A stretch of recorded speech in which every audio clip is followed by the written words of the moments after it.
You're listening to Over the Oxer podcast with Tracy Cole for all things to do with the mind for equestrians. I'm chatting today about gratitude. Don't switch off. It's not going to be woo-woo, because I always used to think that whenever somebody posted about being grateful and listing all the things that you were grateful for, that it was a little bit woo-woo and that it didn't really do anything for your mind. So I've been reading up on the psychology of it all, and it's quite amazing actually, the science behind it, because you can look at MRI brain scans, neuroimaging, rigorous scientific procedure, and it does actually seem that there is something in this practice of gratitude. In fact, it seems that it's one of those great things that the more you put in, the more you get back. So the first set of advantages that people seem to come across are things like feeling less materialistic and that need to have that certain item. I think for equestrians that would be quite good, that we don't need to keep buying more and more and more. We might even be able to save some money. People say that they feel happier and more positive, more satisfied with the situation that they have, the situation they find themselves in. It reduces rumination and this constant overthinking and over-analysing. And how many times as an equestrian have you thought about a particular ride or a particular round in a competition or a lesson or a clinic or a camp, and you've gone over and over and over it in your head? There's even been found that you have an ability to have more patience, even more wisdom. So some of those you may have thought about already, and you may have associated with gratitude, but there are some that you may not have thought about. Things like better physical health, less fatigue and more energy, better sleep, and lower levels of inflammation throughout the body. So it just seems when you read that list and you hear that list coming from the scientific papers, it seems that we're getting more resilient, more patient, more wise, happier, more joyful, but also all of these lovely physical adaptations that seem to be just aplenty when you practice this gratitude.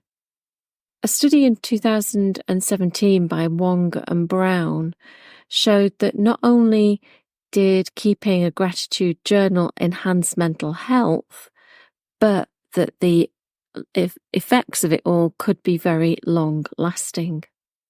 The results indicated 4 positive changes in the study subjects. First of all, gratitude disconnects us from toxic negative emotions. Gratitude helps you, even if you don't share with somebody else what you're grateful for. The benefits are not necessarily immediate, but they take only a few weeks to start to see, not months or years, which might occur with other practices. And once you start to feel better, the effects do seem to snowball and gather pace. And they also found that gratitude changes the brain activity, and the way that the brain is resculpted seems to last. Needed.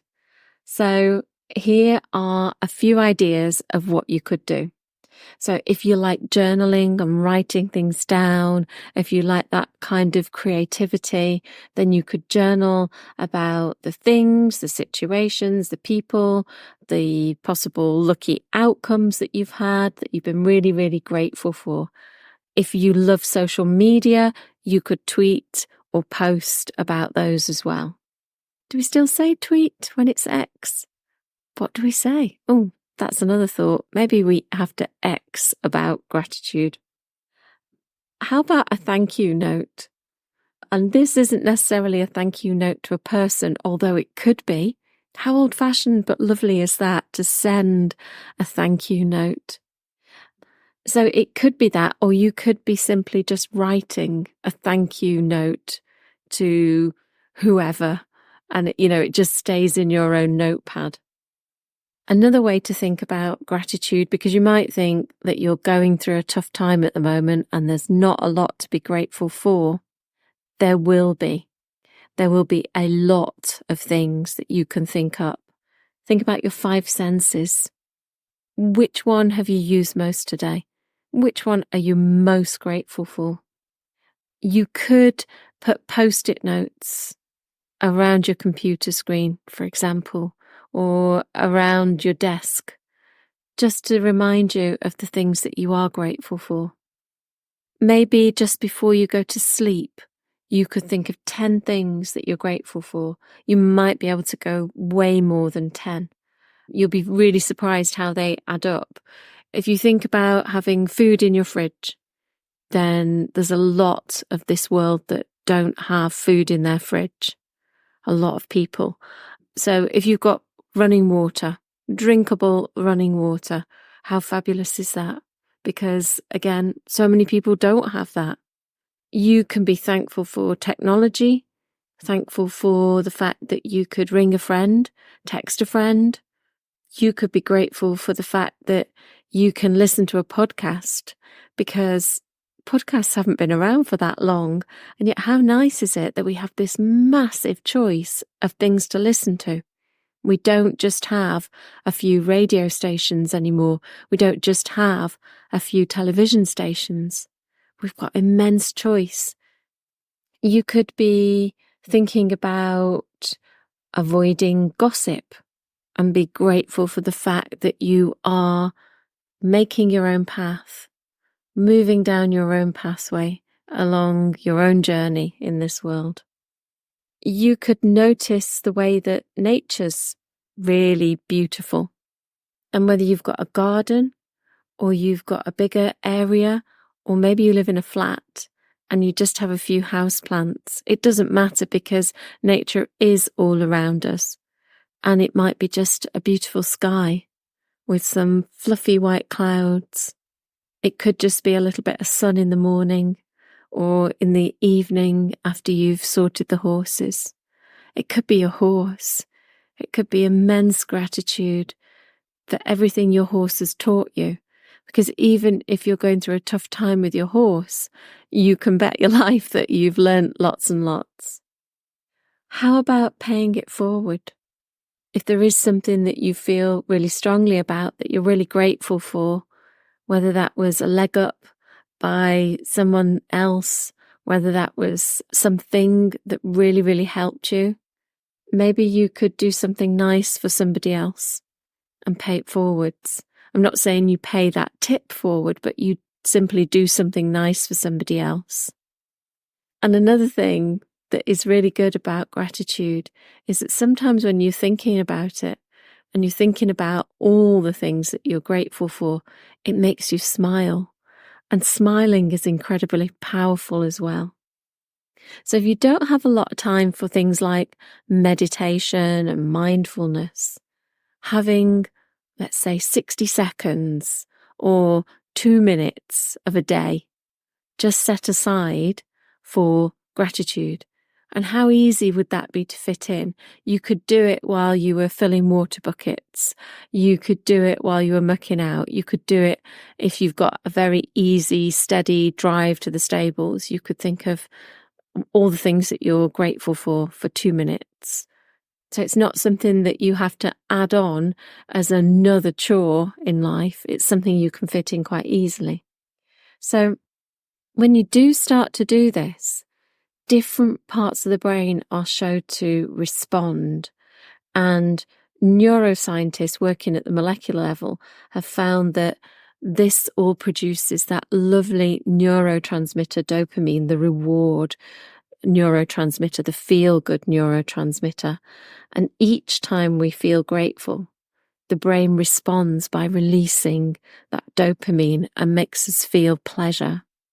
So the more I read about gratitude, the more that I could see that there were certain links with NLP and things that I've learnt about to help you from self-sabotaging and self-sabotaging the unconscious mind and avoiding things like gossip, avoiding negative news and fake news, and focusing on what we want and focusing on the good. And there's also overtones of a particular part of NLP, the part called quantum linguistics, the parts that you easily loosen up your thinking. And in a very quick way, as the name suggests, quantum, it's very fast. And I think that happens with the gratitude as well. And if it's not happening reasonably quickly, then conjure up the feeling in your body as well, that lovely warm feeling.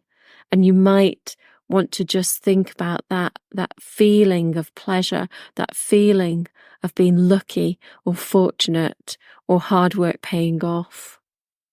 And if there is a time when you feel anything but grateful and life is getting in the way, then there are ways that we can think about that and ways that we can get around it so that you can still get the benefits of gratitude. And you can use this whether you're feeling a little bit skeptical or maybe life is just a bit tough at the moment. I've got 4 questions for you, and I'm going to ask them singularly, and I'm going to then pause so that your mind can start to mull it over. And then I'm going to ask them quickly, all 4 together, because sometimes that just pulls out an extra layer. So here we go with the 4 questions. What would happen if you did feel gratitude? What wouldn't happen if you did feel gratitude? What would happen if you didn't feel gratitude? What wouldn't happen if you didn't feel gratitude? So to get us completely out of any kind of victimhood or feeling a bit sorry for ourselves, I'm going to ask those 4 questions really quickly and see if you get an extra added insight.